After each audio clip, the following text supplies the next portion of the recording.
Selamat pagi anak-anak. Bagaimana kabar kalian hari ini? Oke, tentunya Bapak berharap kita semua dalam keadaan baik dan sehat-sehat selalu di rumahnya. Nah, pada pertemuan kita pada hari ini, kita akan belajar melalui video pembelajaran ini untuk materinya tentang negara Vietnam. Nah, yang dimana negara Vietnam ini adalah negara yang ke-10 atau negara yang terakhir ya. Kalau dari materi kita, yaitu negara Vietnam yang terakhir masuk ke negara region atau ke negara bagian ya dari Asia Tenggara. Oke, kita langsung saja ke materi kita.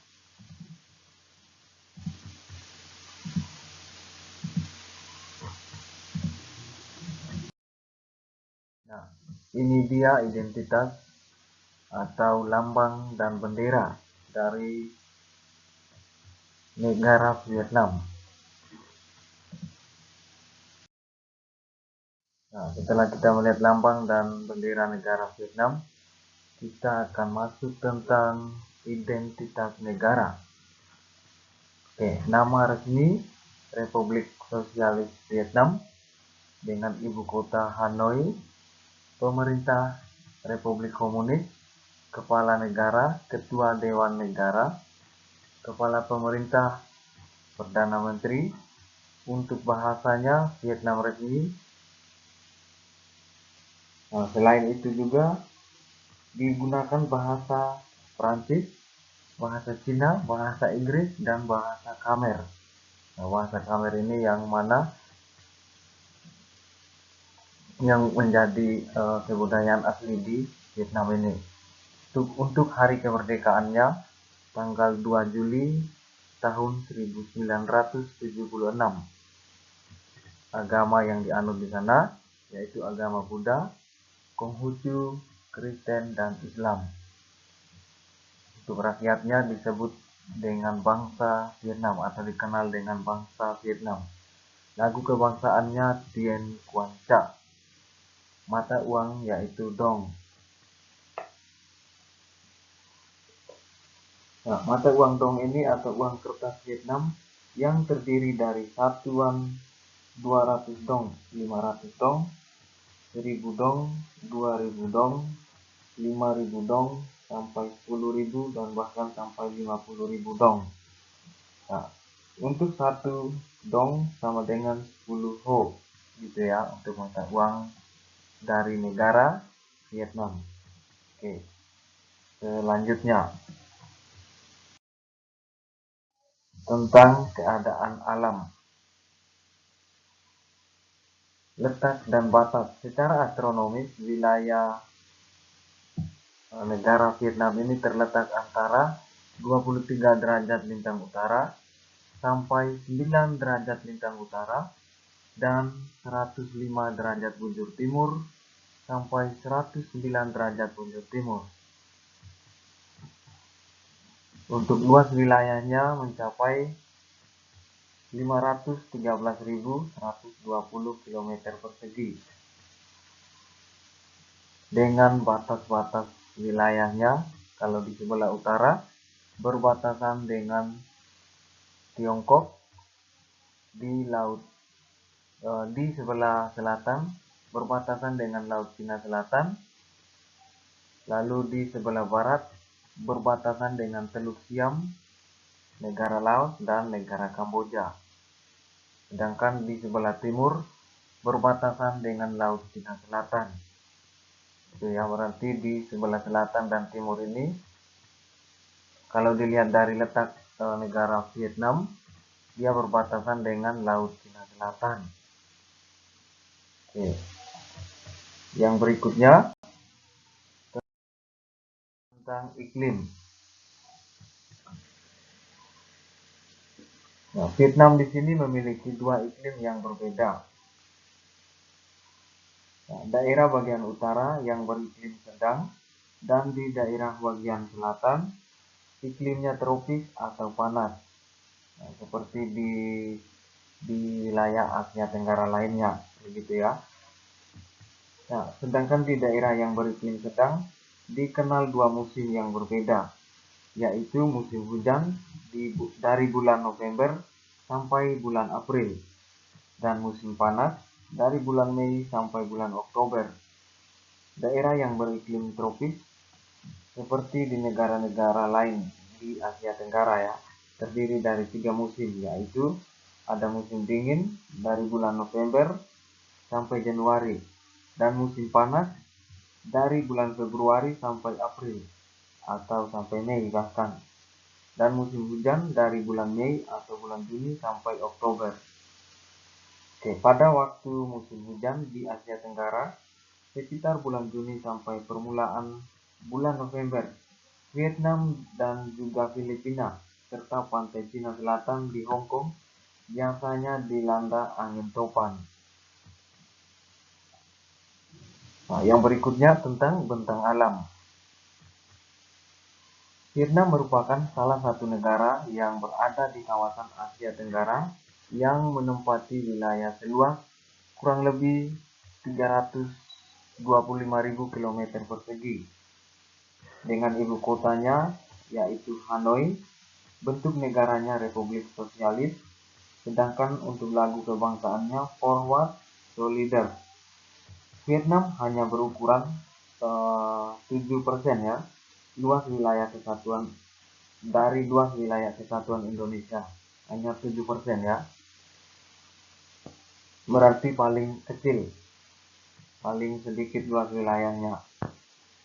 Nah, Vietnam juga mempunyai 2 zona iklim, yaitu iklim sedang di utara dan iklim tropis di bagian selatan. Untuk secara geografis, Vietnam terdiri dari 5 wilayah. Nah, 5 wilayah di sini yaitu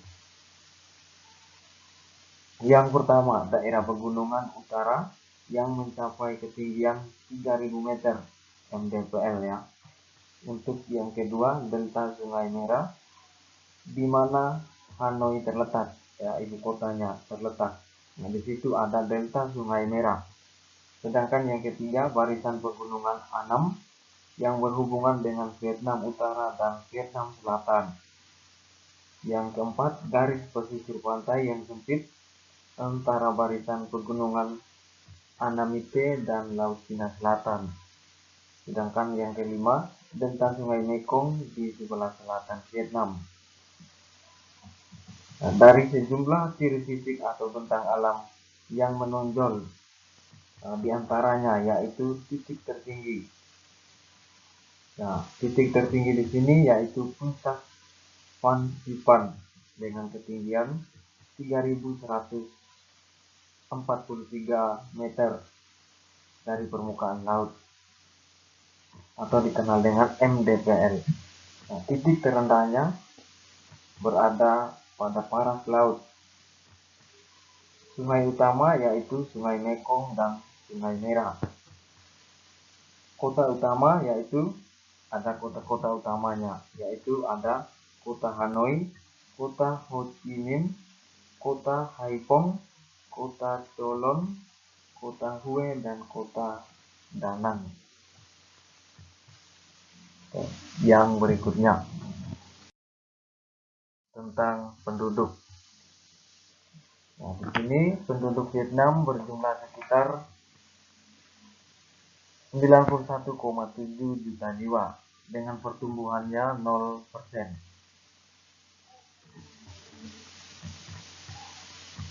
Nah, Vietnam merupakan negara berpenduduk nomor 2 terbesar di Asia Tenggara setelah Indonesia, atau penduduknya yang terpadat ya setelah Indonesia, yaitu Vietnam di urutan kedua untuk di Asia Tenggara. Nah, secara etnis Vietnam menjadi negara yang homogen di Asia Tenggara. Kurang lebih 90% penduduknya orang Vietnam.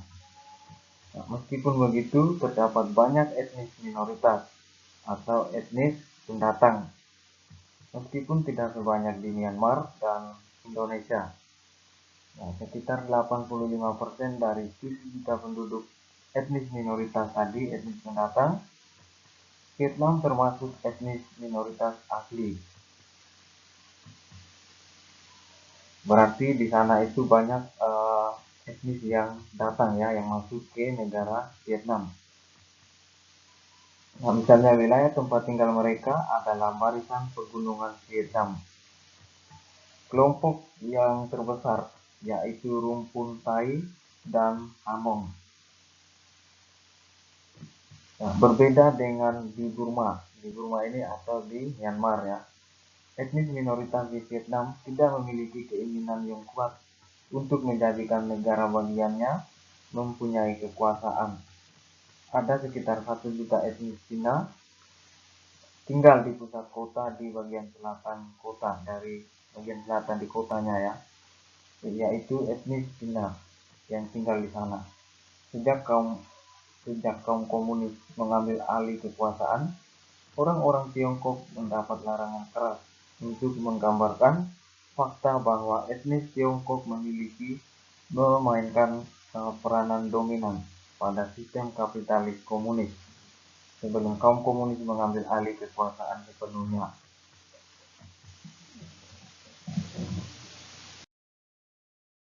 Oke, berikutnya tentang perekonomian dari negara Vietnam.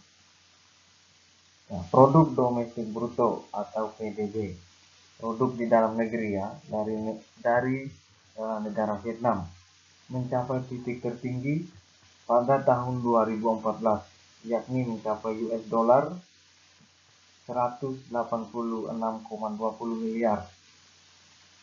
Nah, ini terhitung di tahun 2015 dan 2014 ya, antara 2014 dan 2015. Untuk pertumbuhan ekonomi Vietnam sejak tahun 2015 tumbuh mencapai 7%. Nah, angka ini menyaingi negara-negara lain di ASEAN. Banyak media memprediksikan bahwa negara Vietnam nantinya akan menggantikan Tiongkok sebagai primadona di Asia. Primadona semacam pusat begitu ya, pusat perdagangan di dunia dari ASEAN ya, dari ASEAN itu sendiri. Nah, di tahun 2014 negara Vietnam adalah eksportir terbesar ke Amerika Serikat. Se ASEAN di sini ya, se ASEAN berarti dari 10 negara bagian. Nah, sementara itu investasi asing di dalam negeri mengalami peningkatan setiap tahunnya hingga sekarang. Nah, misalnya di sini berbagai produsen dunia saat ini banyak yang memindahkan pabriknya, misal dari China atau Tiongkok ke Vietnam, seperti perusahaan raksasa elektronik asal Korea, Samsung Electronics, itu ya yang pindah ke negara Vietnam, yang awalnya di China atau di Tiongkok. Di sini juga Vietnam terus berusaha untuk memadu jalannya pembangunan ekonomi melalui kebijakan Doi Moi yang menjamin perkembangan yang sehat dari perekonomian dan pembangunan daerah yang seimbang.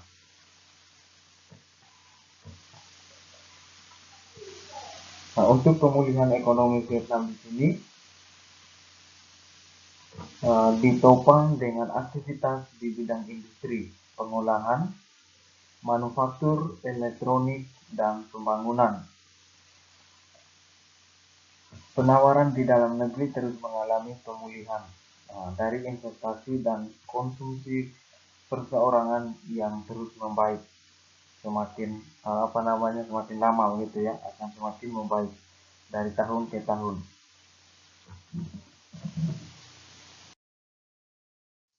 Yang berikutnya tentang sumber daya alam.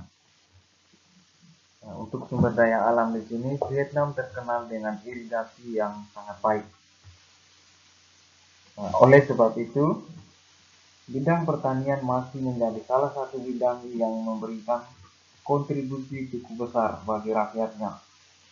Untuk hasil pertanian utama yaitu ada buah-buahan, sayur-sayuran, ubi jalar, jagung, tebu, teh, dan kopi. Hasil dari peternakan masih digunakan untuk memenuhi kebutuhan di dalam negerinya sendiri. Sedangkan perikanan memberikan sumbangan bagi devisa negara melalui kegiatan ekspornya. Ekspor berarti mengirim sumbangan perikanannya ya untuk negara lain supaya menambah devisa negaranya sendiri atau mendapatkan mata uang asing gitu ya, untuk penambahan modal devisa negaranya. Lalu pelabuhan laut yang terkenal di Vietnam berada di Teluk Tonkin. Di sini Vietnam memiliki luas hutan kurang lebih 14 juta hektar yang diliputi oleh kayu jati, kayu hitam, dan kayu merah. Nah, ada juga sumber daya alam yang tidak dapat diperbaharui, berupa barang-barang tambang sebagai berikut. Ada yang pertama antrasit. Nah, antrasit ini banyak ditemukan di Quan Yen sebelah utara Hanoi. Endapan tersebut hingga saat ini merupakan yang terbesar di Asia Tenggara. Daerah lain yang memiliki endapan antrasit adalah Sen Min dan Tungagungang. Berikutnya batu bara yang sumber daya alam yang tidak dapat diperbarui ya. Batu bara ditemukan di daerah Nong Son sebelah utara Da Nang. Yang berikutnya biji besi. Biji besi ditambang dan diolah di Tai Nguyen, Tan Hoa, Pin, dan Hattin. Yang berikutnya ada barang-barang tambang lain seperti fosfat di Chao Chai, timah di Tin Sud, grafit di Lau Kap, dan emas di Bang Nieu. Yang berikutnya adalah hasil pertanian padi, karet, jagung, tebu, tepung tapioka, teh, kopi, tembakau, buah-buahan, dan sayuran, dan berbagai macam hortikultura lainnya bisa ditemukan di negara Vietnam sebagai sumber daya alam yang tentunya akan menopang sistem perekonomian dan menambah devisa negaranya. Yang terakhir yaitu kerjasama. Nah, di sini Vietnam merupakan salah satu negara anggota ASEAN yang pernah menjadi tuan rumah konferensi tingkat tinggi ASEAN yang ke-6 pada tahun 1998. Kerjasama bilateral antara Indonesia dan Vietnam sudah terjalin sejak Vietnam masih mengalami perang saudara dengan pengiriman pasukan Garuda dari Indonesia ya di bawah bendera PBB atau Perserikatan Bangsa-Bangsa. Di samping itu Indonesia pernah menyediakan salah satu pulaunya yaitu Pulau Galang di Riau sebagai kamp pengungsian Vietnam. Nah, hingga saat ini perkampungan bekas pengungsian di Pulau Galang masih banyak menyisakan peninggalan para manusia perahu dari Vietnam. Nah, manusia perahu di sini dia tidak mempunyai rumah, tapi tinggal di atas perahu begitu ya untuk mengungsi ke Pulau Riau ini. Dan sebagiannya memilih untuk membuat penginapan di darat begitu, tapi banyak di laut. Nah, hingga saat ini perkampungan bekas tadi masih ada ya, peninggalan manusia perahu tadi dari Vietnam, baik itu dalam bentuk benda-benda seperti rumah tinggal yang khas,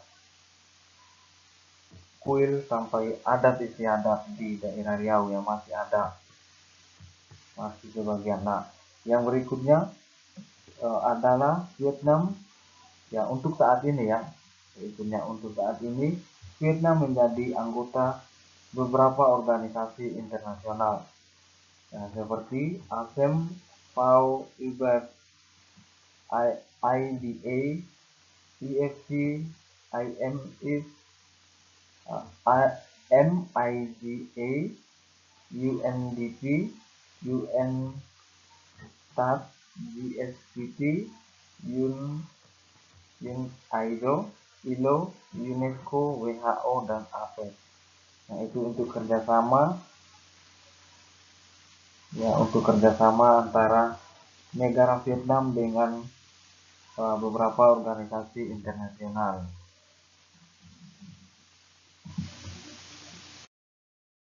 Oke, untuk hari ini kita cukupkan dulu pada pertemuan kita kali ini melalui video ini. Jangan lupa jaga kesehatan di rumahnya. Semangat belajar. Selamat pagi. Terima kasih.